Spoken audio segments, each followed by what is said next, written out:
সংবাদ যারা বহন করে তাদেরকে আমরা সাংবাদিক বলি। এই অর্থে নবীজি সাংবাদিক ছিলেন। জনপ্রিয় ইসলামী বক্তা ও কুষ্টিয়া ৩ আসনের জামায়াতে ইসলামীর মনোনীত সংসদ সদস্য প্রার্থী মুফতি আমির হামজা আবারও আলোচনায় এসেছেন। সম্প্রতি এক মত বিনিময় অনুষ্ঠানে তিনি বলেন, নবী শব্দের অর্থ সংবাদ বাহক হওয়ায় রাসূল সাল্লাল্লাহু আলাইহি সাল্লামকেও সাংবাদিক বলা যেতে পারে। কুষ্টিয়া স্থানীয় সাংবাদিকদের সঙ্গে মত বিনিময় অনুষ্ঠানে তিনি আরও বলেন, নবী মানে সংবাদ বাহক বা বার্তা বাহক।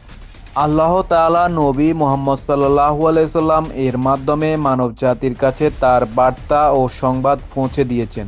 তাই এক অর্থে তিনিও সংবাদ বাহক বা সাংবাদিক ছিলেন। তার এই বক্তব্য সামাজিক যোগাযোগ মাধ্যমে তীব্র প্রতিক্রিয়া সৃষ্টি করেছে। সমালোচকরা মনে করছেন এ ধরনের উপমা রাসূল সাল্লাল্লাহু আলাইহি সাল্লাম এর মর্যাদা ও হাদিসের পবিত্রতাকে খাটো করে দেখানোর শামিল।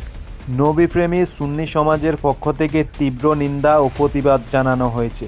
তারা অনতিবিলম্বে মুফতি আমির হামজাকে তার বক্তব্য প্রত্যাহার করে ক্ষমা চাওয়ার আহ্বান জানিয়েছেন।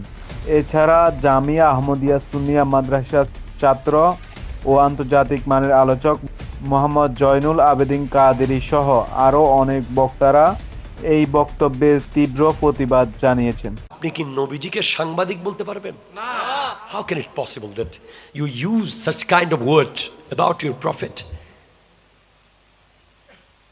Our prophet not a journalist, our prophet sallallahu alaihi wasallam নবী। নবী শব্দের অর্থ গায়েবের সংবাদদাতা।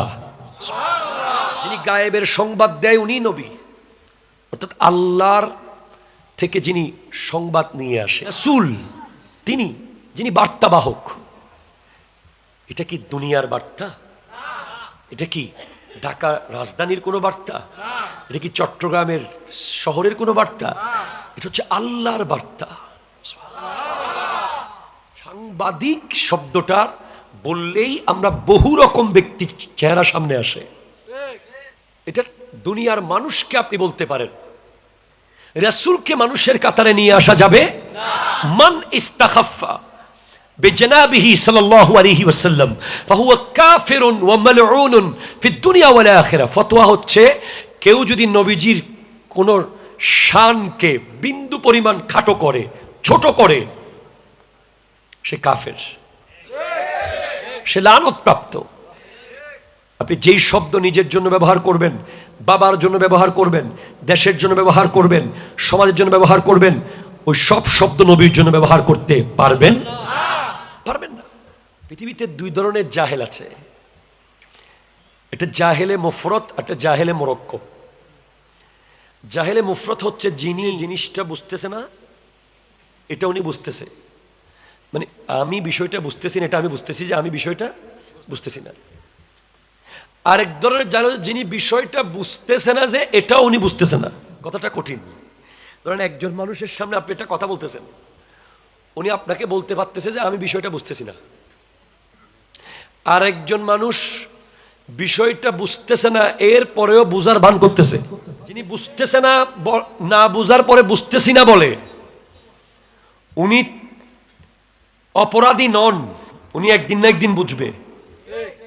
আর যিনি না বুঝে বোঝার ভান করতেছে, না জেনে জানার ভান করতেছে, উনি যে বিষয়টা বুঝতেছে না এটাও উনি বুঝতেছে না, ওনাকে জাহেলে মুরাক্কাব বলা হয়, যার মধ্যে অনেকগুলো মূর্খতা একত্রিত। সেরকম কিছু জাহেলে মুরাক্কাব সমাজে আছে, যারা বুঝে না যে নবীর শানে কোন শব্দ ব্যবহার করব, দুনিয়ার ব্যাপারে কোন শব্দ ব্যবহার করব। বাবাকে কি মায়ের জামাই বলা যাবে? কথাটা কি মিথ্যা? না। বাবা তো অবশ্যই মায়ের স্বামী। আপনি বলবেন ও আমার মায়ের স্বামী, এদিকে আসেন, কি বলবেন? বাবা। But it is truth, but you can't use the word about your father because of his respect.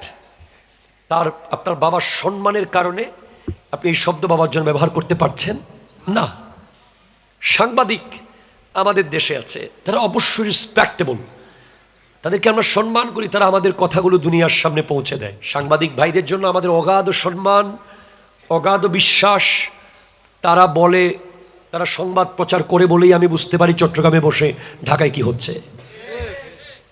আমরা কিছুটা অনুমান করতে পারি তাদের সংবাদের কারণে যে ভবিষ্যতে ওই এলাকায় কি হতে পারে, ওখানে কি হচ্ছে। তারা প্রচুর লাইফ রিস্ক নিয়ে তারা সংবাদ সংগ্রহ করে। তারা যদি সেই সংবাদগুলো জাতির কল্যাণে, জনগণের কল্যাণে, আল্লাহ এবং রাসূলের সন্তুষ্টির উদ্দেশ্যে করে, তাহলে সেটা সাদাকায়ে জারিয়ার সওয়াব তারা পেয়ে যাবে। ঠিক কিনা কথা বলেন? নবীর ক্ষেত্রে আপনাকে সর্বোচ্চ রেসপেক্টফুল শব্দ ব্যবহার করতে হবে।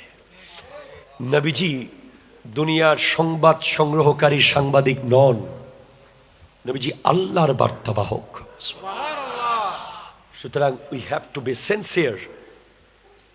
আমাদের খুব সতর্ক হতে হবে। যারা দায়ীরা আছি, আমার অনেক ভাইরা আছে যারা দিনের দাওয়াতি কাজে নবীজির ক্ষেত্রে, নবীজির শানে কথা বলার সময় ওনাদের শব্দ চয়নে অনেক ভয়ঙ্কর ভুল হয়ে যায়।